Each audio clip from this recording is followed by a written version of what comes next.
날마다 하나님 말씀 가까이 하는 성도님들에게 하나님의 은혜가 함께하길 원합니다. 오늘 하나님 주신 말씀은 에베소서 2장 19절에서 22절까지 말씀입니다. 그러므로 이제부터 너희는 의인도 아니요 나그네도 아니요 오직 성도들과 동일한 시민이요 하나님의 권속이라.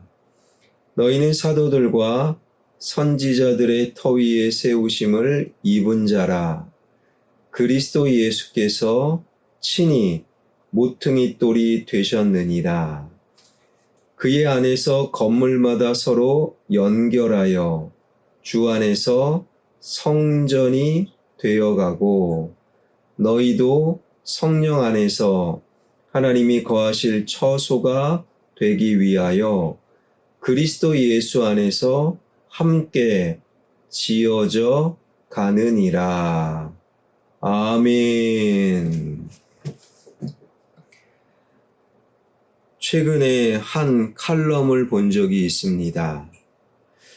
서구 선진국 그리고 우리나라에서조차 가장 많이 팔리는 책은 부자가 되는 법 그리고 자기 개발서라고 합니다. 사실 자본주의 사회에서 자기를 개발하고 그리고 부자가 된다라는 그거에 대한 관심을 많이 갖고 있구나. 이것은 놀랄 일도 아닙니다. 당연한 거지요. 그런데 두 번째, 이 시대에 많이 팔리는 책이 영성에 관한 책이라고 합니다. 과학혁명이 AI가 자율주행이 눈앞에 펼쳐졌음에도 여전히 사람은요, 영적인 존재인지라 영성에 관한 책이 두 번째로 많이 팔린다라는 거예요.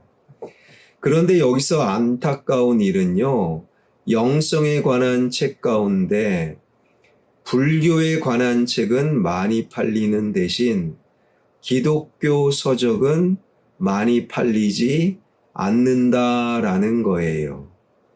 기독교 서적이 많이 팔리면 얼마나 좋겠습니까마는 이에 대해서 피터 생게라는 학자는요, 이렇게 평가합니다. 불교는 삶의 방식으로 나타나지만 기독교는 신념 체계로 나타나기 때문입니다. 무슨 말입니까? 불교는 삶에 밀접하고 삶의 현장에서 불교의 진리가 가르침이 나타나고 그러나 현대인들이 느끼기에 기독교는 신념체계, 예배당 안에서만 믿는 사람들 안에서만 믿는 지들끼리만 머릿속에만 생각 속에만 갇혀있는 종교다. 그래서 삶과는 상관없이 예배당 밖에서는 상관없이 기독교는 머릿속에만 생각 속에만 갇혀있는 신념 체계다. 그래서 삶에 도움이 되고 삶의 방식으로 드러나는 불교에 관련된 책이 많이 팔린다라는 거예요. 여러분, 이것은 사실 현대인들이 잘못 알고 있는 거지요. 기독교만큼 삶에 연결이 되고 삶의 현장에서 기독교의 진리를 드러내는 다른 종교는 없습니다. 기독교는 예배당 밖에서 삶으로 증명되는 기독교. 그런데 현대인들은, 교회에 안 다니는 사람들은 그러한 사실을 전혀 느끼지 못하고 예배당 안에서만 지들끼리만 잘 믿는구나. 그래서 기독교 기독교는 신념 체계로 상당히 오해받고 있다라는 거예요. 그렇다면 누가 잘못한 겁니까? 오해하고 있는 그 사람들이 아니라 바로 기독교 안에 있는 저와 여러분의 잘못이 더 큰 거예요. 우리가 오죽했으면 세상 사람들이 기독교를 신념 체계로 오해했겠습니까? 그렇다면 이제 우리를 통해 기독교가 신념 체계가 아니라 삶의 방식이요, 삶의 현장에서 기독교의 진리가 드러난다. 이 사실을 잘 보여주기 위해 우리는 무엇을 먼저 해야 할까요? 오늘 본문 19절입니다. 그러므로 이제부터 너희는 외인도 아니요 나그네도 아니요 오직 성도들과 동일한 시민이요 하나님의 권속이라.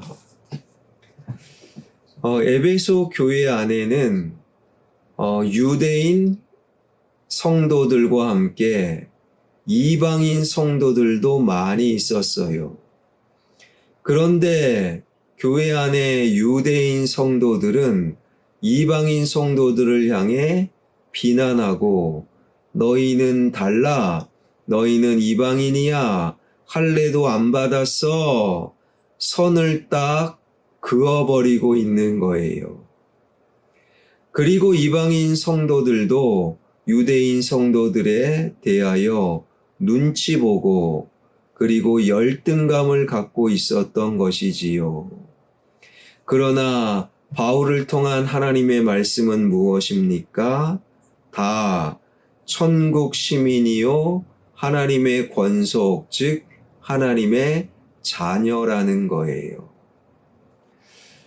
하나님, 유일한 하나님을 믿다 보면 기독교인들은 잘못하면 배타성을 갖기 마련이라는 거예요. 하나님이 유일한 신이다. 그것은 맞지요. 그러나 이러한 유일신을 믿는 우리가 다른 사람을 향해 배타성을 갖는 것은 잘못된 거예요. 나와 똑같은 생각, 똑같은 마음을 가져야 내 편이야. 그게 아닙니다. 하나님과 똑같은 생각, 똑같은 마음, 하나님께 똑같이 예배 드리면 모두 다 같은 편이라는 거예요. 그러나 이것을 우리가 놓칠 때 우리는요, 다른 사람을 향하여 끊임없이 삶의 방식이 아니라 신념 체계로 기독교를, 하나님을 가둬버린다라는 거예요. 하나님의 생각, 하나님께 말씀을 듣고 하나님께 똑같이 예배드리는 모든 사람은 같은 편이다. 이렇게 될 때 우리는 비로소 삶의 현장에서도 하나님을 드러낼 수 있는 거예요. 교회 안에는 이런 하나님을 믿는 사람들과 그리고 이제 막 믿기 시작한 사람들과 앞으로 하나님을 믿을 사람들이 있는 거예요. 그러니까 교회 밖에서 아직 교회를 오지 않는 그 사람들도요, 이제 곧 하나님을 믿을 나와 똑같은 하나님을 예배할 내 편이다라고 우리는 볼 수 있어야 한다라는 거예요. 이럴 때 삶의 현장에서도 그들에게도 우리는 부드럽게, 친절하게, 그리고 친구처럼 대할 수 있는 거예요. 두 번째 20절입니다. 너희는 사도들과 선지자들의 터 위에 세우심을 입은 자라 그리스도 예수께서 친히 모퉁이 돌이 되셨느니라. 그럼 모퉁이 돌이라는 것은 그 건물을 지탱하고 있는 그러한 가장 중요한 돌, 건물의 하중을 다 온몸으로 버티고 있는 돌이 모퉁이 돌. 그런데 우리 신앙을, 우리 믿음을, 우리 교회를 버티고 있는 모퉁이 돌이 예수 그리스도라는 거예요. 그러니까 내가 모퉁이 돌이 아니에요. 내가 주인이 아닙니다. 내가 직분이 무엇이기에 내가 중요하다가 아니라는 거예요. 담임 목사인 내가 제일 중요해 아니라는 거예요. 예수 그리스도가 제일 중요하고 예수 그리스도가 주인이요 중심이라는 거예요.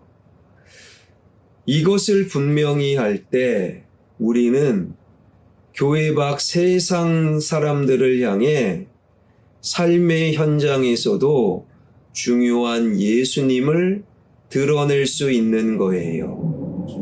내가 중요하다라고 생각하는 그 순간 교회 밖 세상 사람들에게 주님의 뜻이 아니라 내 뜻, 하나님의 말씀이 아니라 내 생각을 그들에게 주입시키려고 덤벼드는 거예요.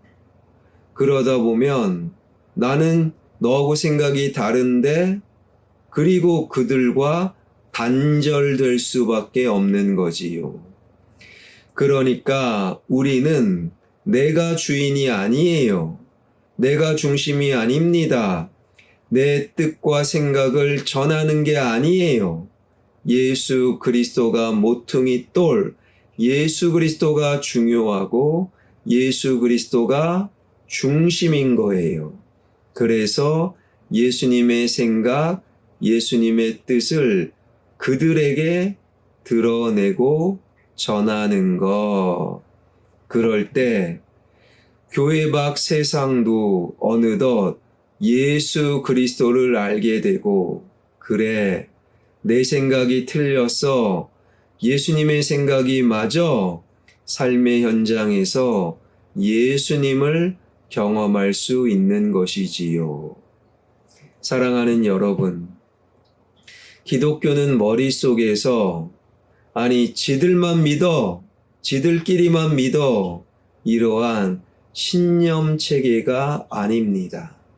기독교는 우리 삶의 한복판에 개입하여 변화시키고 새롭게 하는 삶의 방식이라는 거예요. 기독교는 삶의 방식이다. 그러기 위해 먼저 믿은 저와 여러분이 예수님이 교회의 주인이다. 예수님 안에서 모두 다 하나다. 하나임을 놓치지 말아야 한다라는 거예요.